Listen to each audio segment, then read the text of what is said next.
ಎಷ್ಟಾದ್ರೂ ಇದು ನಿಮ್ಮನೆ, ಇಲ್ಲೆಲ್ಲ ನಿಮ್ಮಿಷ್ಟ ಬಂದಾಗ ನಡಿಬೇಕು. ನಿಮ್ಗೆ ಹೆಸರು ಹೇಳಕ್ ನಾನು ಯಾರು? ಪಾರ್ವತಿ, ಪಾರ್ವತಿ, ಯಾಕಿಂತ ಮಾತಾಡ್ತೀಯ?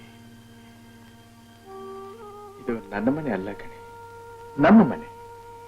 ಇಲ್ಲಿ ನನಗೆಷ್ಟು ಅಧಿಕಾರ ಹಕ್ಕಿದೆಯೋ ಅಷ್ಟೇ ನಿನಗೂ ಇದೆ. ಅದೆಲ್ಲ ಮಾತಿನಲ್ಲಿ. ಇಲ್ಲಿ ನಡೆಯೋದೆಲ್ಲ ನಿಮಗ್ ಬೇಕಾದ ಹಾಕ್ತಾನೆ. ನಿಜ ಕಣೆ, ಇಲ್ಲಿ ನಡೆಯೋದೆಲ್ಲ ನನಗೆ ಬೇಕಾದ ಹಾಗೆ. ಆದರೆ ನಾನ್ ನಡೆಯೋದು ನಿನಗೆ ಬೇಕಾದ ಹಾಗೆ. ನಿಜವಾಗ್ಲು? ಯಾಕೆ ನನ್ನ ಮಾತಿನ ಸಂದೇಹನ? ಅದಕ್ಕೆ ಸಾಕ್ಷಿ?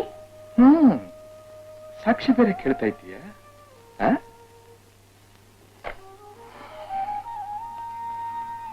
ಇದೇ ಸಾಕ್ಷಿ.